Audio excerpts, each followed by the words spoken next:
Good morning. It's another sunny day because I have no visitors, so it's a sunny day outside. We will be having knit group tonight, that's for darn sure, because the weather is spectacular. I'm drinking from San Francisco today, all the places I wish I could travel. You will see I am wearing my Perfect Tee. It's done. Um, I didn't block it. I know I said I was waiting on a final block, and I have not done that. I have a little end coming out here, and I think it's a little knot in the yarn, so I'm going to have to go in there and work on that. I have to pull it through at the very least.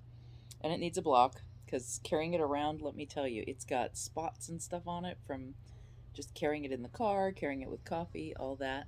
So it definitely needs a nice, good wash. It's still a little foldy at the shoulders. I definitely, I think it's the I have to say, I kept futzing with the sleeves, but I don't think it's the sleeves. I think it's the main body of the shirt. Needs a bigger V here, a bigger inset here.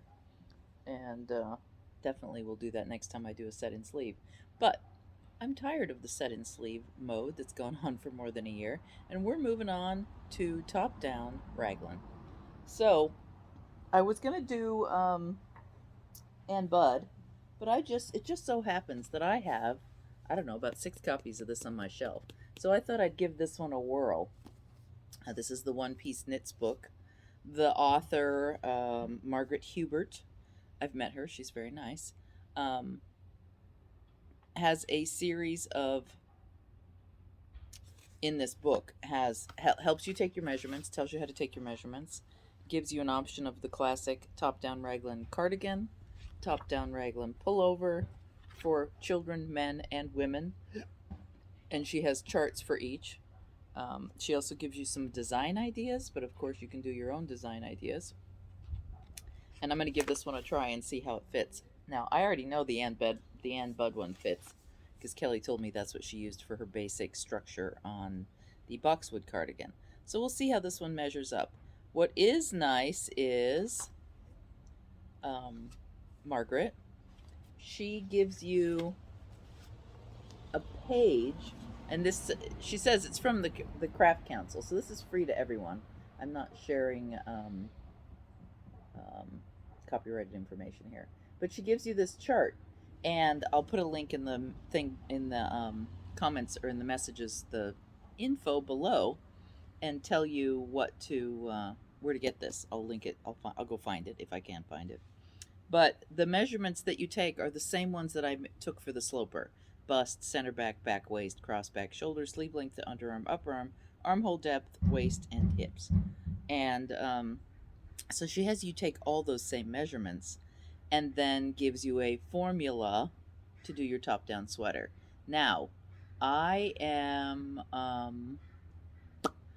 going to use her formula, but I'm also going to make some adjustments that I've figured out in my waist shaping. No, actually, this t shirt, I'm just going to do her formula, and then I'll make adjustments afterwards based on that. But it's a good little book. She starts at DK weight, which is a big disappointment for me. So I'm going to make these t-shirts are being made out of fingering weight. And I'm doing a gauge swatch right now to see if my swatch matches her gauge for her yarn weight 3, because then I can use it straightforward. If it doesn't, then I'll do some math and I will calculate what my cast on should be and figure it out. And I'll tell you all about how I did that and everything. But this is where I'm starting, is One Piece Knits. And I'll give you a view. I'll show you the cardigan sweater. It is a cardigan, and we're doing a pullover t-shirt. Ooh, I have things flying around. I'm having to use because I don't want to jostle this table with the camera on it. I have my stuff sitting on the chair. Um, what we're doing is, I'm going to show you the back because this is the plan. So what we're doing is a raglan sleeve, and the way a raglan sleeve works is you have a diagonal that goes down for your sleeve instead of a set in sleeve. So in the current t-shirt I have, we have a shoulder and then we have the sleeve that takes off. Here, this diagonal is going to envelop, and it gives me a little leeway. And look, I can even see where my shoulder hits. It gives you a little leeway for a broader or narrower shoulder because of this drop. So we'll see. I don't do so well with yoke sweaters, although I'm going to do a yoke sweater eventually. Um, they don't fit my shoulder right. And I think it's because I have such a wimpy shoulder. I have very narrow shoulders. Um, when I did my measurements, my shoulders were the ones that came out as a size medium or large, and then everything else was 1X, and then my waist was a 2X because I have no waist. I'm pretty much a square. Um, Waists are easy to deal with in shaping. Shoulders, for me at least, are a little harder, and busts are a little more difficult as well. You have to do some increases and decreases. But we can do it, and we're going to figure it out using a combo of these methods. So, what I'm working on now, after having retaken my measurements, I did retake my measurements because, COVID 10 pounds. Yeah, I think it's about 10 pounds. I've gained about 10 pounds on COVID.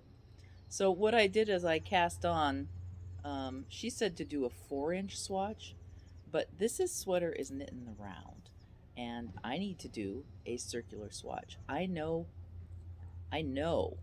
that I knit looser when I purl. So I am going to do my swatch for the first time ever because I've never really followed this rule. I've always done swatches in a square. I've never followed this rule before, but this time I think I'm going to. I'm doing what I'm supposed to do instead of, what I don't do. I'm doing the swatch in the round to get my true gauge so that I know exactly what my gauge is and we can really test this pattern out. I did notice some, and I need to email her and find out why in the instructions there's these lines that say purl, purl, purl, but it's a top. Previously, she says it's a top-down sweater that is stockinette. Well, there would be no purling, so I'm gonna have to. I have to email Margaret Hubert and ask her what the purl is meaning. I didn't find any notes on it in the instructions, so we'll see. But so I just cast on. I'm trying to. I'll count my stitches. I don't remember what I cast on last night. It was 11 when I cast on last night. 2, 4, 6, 8, 10, 12, 14, 16, 26, 28, 30, 32, 34, 36, 38, 40, 42, 44, 48, 50, 52, 54, 50, 58. 60 stitches would be wise. And I think I'm going to end up with a little newborn hat here if I keep doing this. I think it will work fine and I can check my gauge but still have something purposeful. I do love having purposeful finished things. Or I'll give this to one of my grandkids. I should have done it out of pink or purple because that's what the favorite yarn color of the era is for my two older granddaughters. Kindergarten, the year of the pink.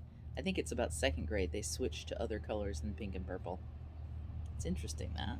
Color joys. Color joys. And then my grandson, who's 4, is all about orange. Loves orange. Loves, loves, loves orange. They all kind of popped into my shop whenever they got away with it, and they would look at yarn and go, oh, that's a pretty yarn. And it was always pink or purple for Keela, and orange and yellow or red for Eason. Yeah. So I'm knitting this in the round. I'm going to knit, it'll actually be more like a doll's hat, I think.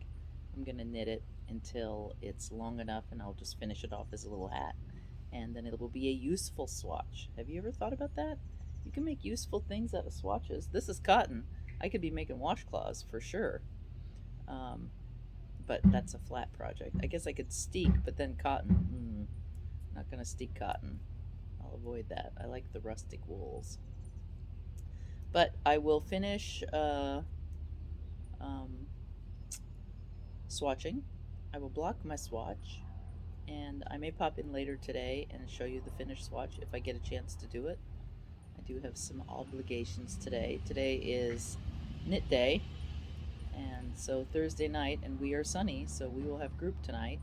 And then my friend Tony, we have a gals get together at a local restaurant outside, I'm sure, and to visit because we haven't seen each other in over a year. We normally have a retreat.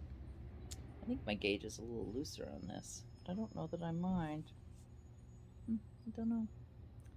I'm doing this on a 6, so we'll see how the fabric comes out. I may have to tighten it up. It's funny though, because I'm used to my thin, thin, thin t-shirts, and it is a bit weird to have a fingering weight t-shirt. I may do some lace t-shirts, lace weight t-shirts.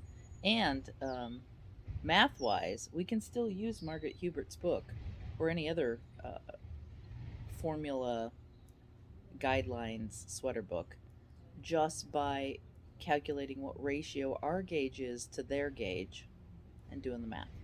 And I will, tomorrow maybe, I'll show you that math because I'll have a gauge by then and I can see what our difference is. But it's fractions, it's all about the fractions. You know how your teacher told you in 4th grade that you'd need this someday and you never have? Well, guess what? Now is the time. Now you can use those fractions to help you. For example, kid sock. I'll just tell you the simple ratios and proportions that are fractions. Um, my first sock I knit was for me, but then I wanted to knit one for my grandson, who had half the size that I had, foot-wise. And so instead of casting on 36 stitches, I divided all the numbers in half. So 36 stitches, half of that is 18 stitches. Oh, 64, half of that is 36 stitches. 64 is what I cast on. I don't have that small of an ankle. So I cast on 64 stitches for my sock. Half that is 36, so 36 stitches for my grandson's sock. I knit for, say, 6 inches to the heel turn. For him, I knit 3 inches to the heel turn. The heel flap is half the number of stitches, so it would be 36 for my sock, but it would be 18 on his heel flap, and so on and so forth. And you just divide everything in half all the way down, just like you would when you cook a recipe and have the recipe. Well, you don't have to just have the recipe or quarter the recipe. You can calculate the fractional difference between your gauge and your pattern designer's gauge and figure out what you need for a cast on and where you need to do the changes. So someday I'll do the sweater math with you tomorrow after I have my gauge swatch and find out whether I've got gauge or I'm off. I may just try to get gauge. And we'll talk about that too, if it happens. Tomorrow. See you tomorrow, guys. Bye.